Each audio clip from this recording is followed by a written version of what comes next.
Título: A Santíssima Trindade, o Deus único revelado em três pessoas eternas. Comentarista: Denilton Costa. Lição 12: O Filho e o Espírito Santo. Data: 22 de março de 2026. Lembre-se destes símbolos na composição da estrutura didática. Usado para identificar títulos e temas. Usado para identificar tópicos. Usado para identificar insights, notas e escrita originais.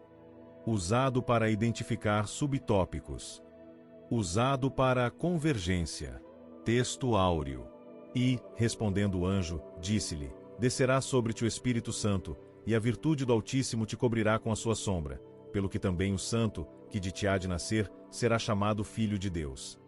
Lucas 1:35. Aqui uma curiosidade teológica que poucos percebem.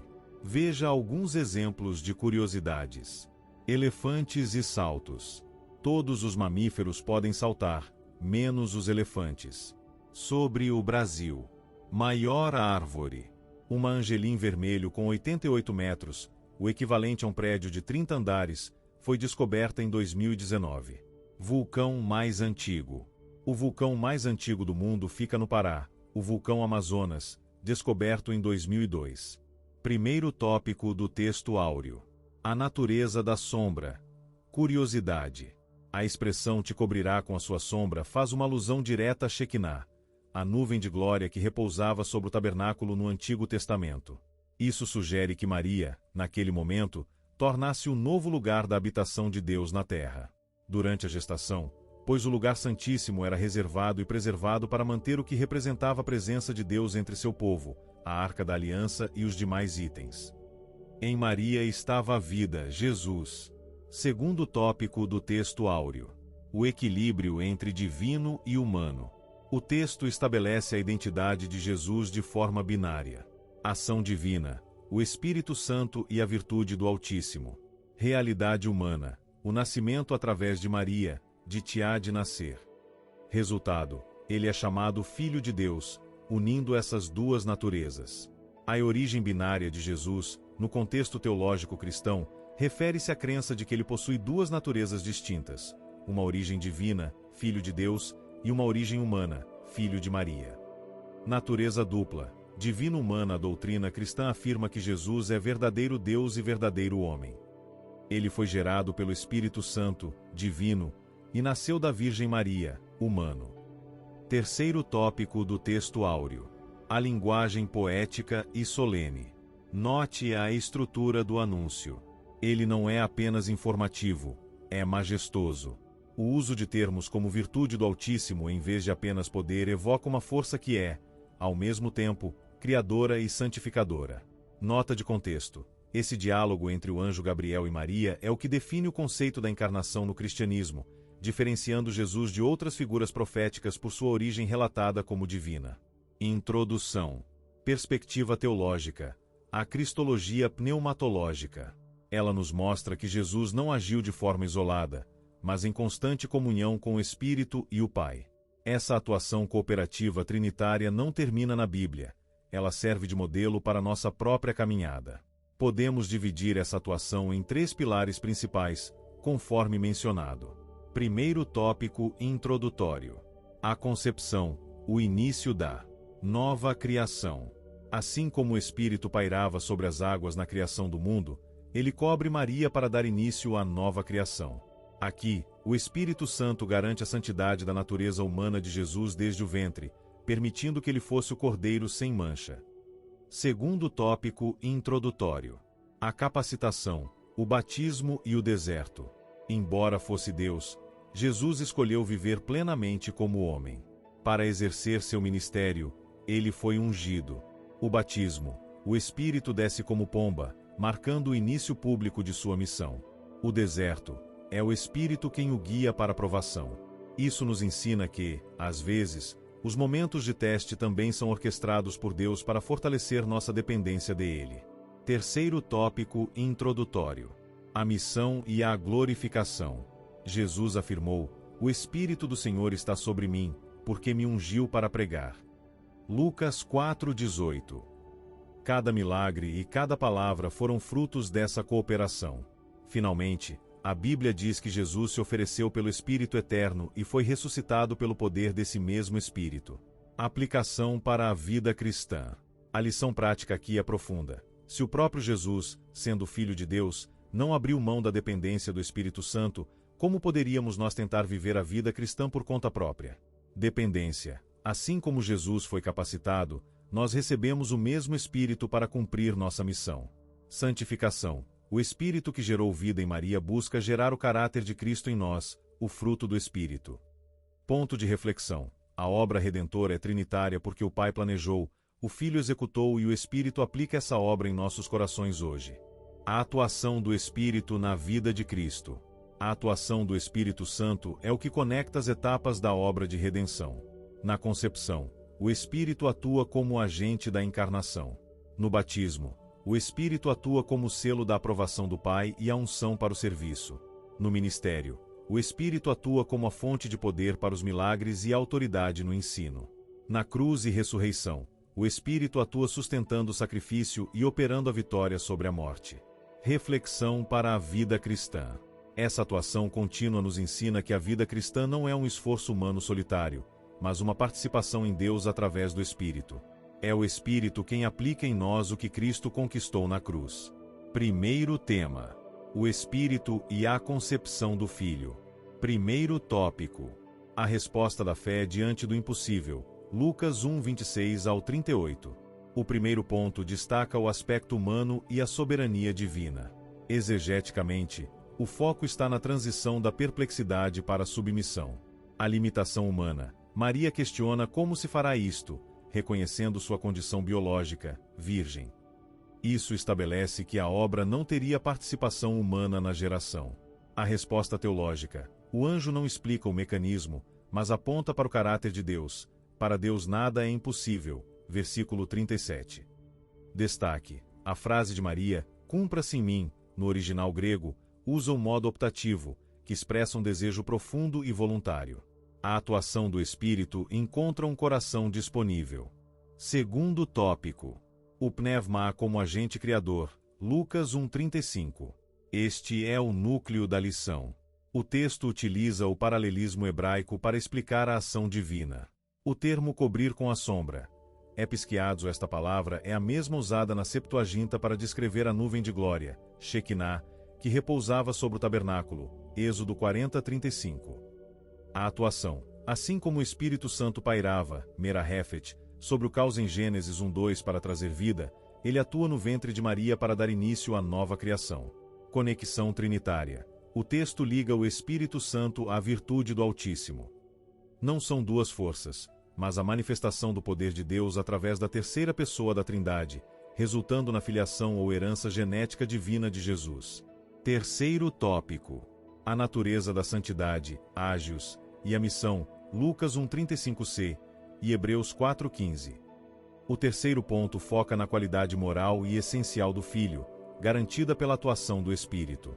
Santidade intrínseca. Diferente de nós, que buscamos a santificação, Jesus é chamado de o Santo. A atuação do Espírito na concepção impediu a transmissão da natureza caída, o pecado original. O segundo Adão, o texto fazendo uma ponte importante com Romanos 5:19. Jesus assume a carne, humanidade, mas o Espírito preserva sua pureza para que ele pudesse ser o sacrifício perfeito. Aplicação soteriológica. A lição conclui que nossa santificação é reflexo da dele. O mesmo Espírito que atuou na geração de Cristo atua no novo nascimento do crente, João 3:5, moldando-nos à imagem do Filho. Resumo para a fixação. Um anúncio. Deus propõe, o homem crê e o Espírito opera. 2. Agente. O Espírito não é apenas o mensageiro, mas o executor da encarnação, poder criativo. 3. Santidade. A atuação do Espírito garante que o Redentor seja perfeito, tornando-o apto para substituir o pecador. Segundo tema: o Filho e a sua relação com o Espírito. O ponto revela a cristologia pneumatológica, ou seja, como a divindade de Cristo se manifestou através da sua humanidade totalmente dependente do Espírito Santo. É o mistério da kenosis, esvaziamento, em ação. Primeiro tópico: A kenosis e a instrumentalidade do Espírito, João 1,14, e Filipenses 2, do 5 ao 7. A exegese do verbo feito carne não implica que Jesus perdeu sua divindade, mas que ele restringiu o uso independente de seus atributos divinos, omnisciência, onipotência, onipresença, para viver como o homem perfeito. A atuação. Jesus não realizava milagres por mágica própria de sua natureza divina latente, mas como um homem em plena comunhão. O texto menciona que ele agia quando o Pai permitia pelo Espírito. Exegese. O termo egeneto, fez-se, em João 14 indica uma mudança de estado, não de essência. A perfeita harmonia citada no texto mostra que o Espírito Santo era o elo que permitia ao Verbo encarnado manifestar a vontade do Pai no tempo e no espaço. Segundo tópico. O modelo do servo ungido, Isaías 11:2 e Lucas 4:18. Este ponto foca na capacitação. Exegeticamente, Jesus é apresentado como cumprimento final das profecias de Isaías sobre o Messias que portaria o sétuplo Espírito. Dependência voluntária. O texto sublinha que cada expulsão de demônios e cada cura era fruto de uma vida conduzida. Em Mateus 12:28, Jesus diz expressamente: se eu expulso os demônios pelo Espírito de Deus. O padrão para o cristão, a exegese aqui é parenética, exortativa. Se o Verbo, que é Deus, escolheu não agir por conta própria, a lição estabelece uma ética de dependência absoluta para a Igreja. A eficácia ministerial não reside no talento humano, mas na atuação do Espírito que repousa sobre o servo. Terceiro tópico. A cooperação trinitária na redenção, Mateus 3:16-17 e Hebreus 9:14. A relação entre o Filho e o Espírito é selada por eventos marcos que validam sua missão. O batismo como posse. Exegeticamente, o batismo, Lucas 3:22, não é o momento em que Jesus se torna filho, mas onde ele é instalado publicamente em seu cargo messiânico. O Espírito desce para ungir o rei para a guerra espiritual que começa no deserto. A vitória do último Adão. Enquanto o primeiro Adão falhou no jardim por autossuficiência, Jesus, o novo Adão, vence no deserto cheio do Espírito. Lucas 4:1. O sacrifício pneumatológica. Um detalhe exegético crucial é Hebreus 9:14. Ele se ofereceu pelo Espírito Eterno. Isso indica que a atuação do Espírito sustentou a humanidade de Cristo para que ele não recuasse diante do cálice, garantindo que o sacrifício fosse perfeito e voluntário. Síntese exegética. Momento. Papel do Filho. Atuação do Espírito. Encarnação. Assume a limitação humana. Preserva a santidade e a essência. Ministério. Obedece e submete-se. Capacita, guia e opera o poder. Morte, ressurreição. Oferece-se como cordeiro. Sustenta o sacrifício e regenera a vida. Minha perspectiva. Visão conservadora. Observação teológica. Evite dizer que Jesus deixou de ser Deus ou perdeu poder. A exegese correta é que ele submeteu o uso desse poder à direção do Espírito Santo, para que sua vitória fosse legitimamente humana e divinamente aceitável. Em teologia, a precisão terminológica é a guardiã da sã doutrina. Um pequeno deslize na explicação da kenosis, o esvaziamento de Cristo, poderia levar a interpretações equivocadas sobre a sua divindade, e manter esse equilíbrio conservador é fundamental para honrar o texto bíblico. Terceiro tema. A Trindade e a missão redentora. Concluímos o raciocínio teológico ligando a economia da Trindade à experiência do crente. A exegese aqui foca na missão, o envio, e na finalidade, a glória de Cristo e a resposta humana. Primeiro tópico. A economia da redenção, envio e atuação, Gálatas 4, do 4 e 5, e 1 Pedro 1, 2. A exegese do envio revela a distinção de funções nas pessoas da Trindade, sem ferir a unidade da substância divina. A fonte e a execução. O Pai é o fons totius divinitatis, a fonte de toda a divindade e do decreto. O envio do Filho não é apenas uma delegação de tarefas, mas uma autoentrega de Deus. A atuação do Espírito como dedo de Deus. O texto bíblico apresenta o Espírito como aquele que materializa o decreto do Pai na história. Se o Pai projeta e o Filho adquire a salvação na cruz, o Espírito é o agente aplicador. Sem a atuação do Espírito, a redenção seria um fato histórico distante. Com ele, torna-se uma realidade viva no coração do crente. Significado. A redenção é trinitária porque exige planejamento do Pai, conquista do Filho e transmissão do Espírito. Segundo tópico: a missão cristocêntrica do Espírito, João 16,14 e 1 Coríntios 2,10. A exegese das palavras de Jesus sobre o Consolador, Paracletos, define o limite e o foco da atuação do Espírito Santo. A kenosis do Espírito. Assim como o Filho se esvaziou para servir ao Pai, o Espírito atua em uma autodiminuição funcional. Ele não fala de si mesmo, non assemetipso loquetur. Sua missão é ser o holofote que ilumina a face de Cristo. O Espírito Santo, ele não chama atenção para si mesmo, mas direciona o coração dos crentes para Cristo. Sua obra consiste em revelar a Cristo, capacitar a Igreja a proclamar Jesus e santificar os crentes para que se pareçam com Jesus. Discernimento espiritual. O texto traz uma chave exegética vital para a Igreja: a cristocentricidade como critério de autenticidade. Se uma manifestação espiritual desvia o foco da suficiência de Cristo ou da sã doutrina, o texto de 1 João 4:1 e 2 nos autoriza a questionar sua origem. A atuação do Espírito sempre confirmará a glória do Filho. Terceiro tópico: a sinergia da submissão, resposta e participação, Lucas 1:38 e Efésios 2:8. A interpretação do sim de Maria serve como protótipo da eclesiologia, o comportamento da Igreja.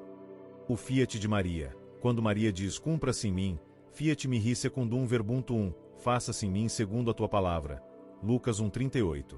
Ela exerce a fé que é, simultaneamente, um dom e uma escolha.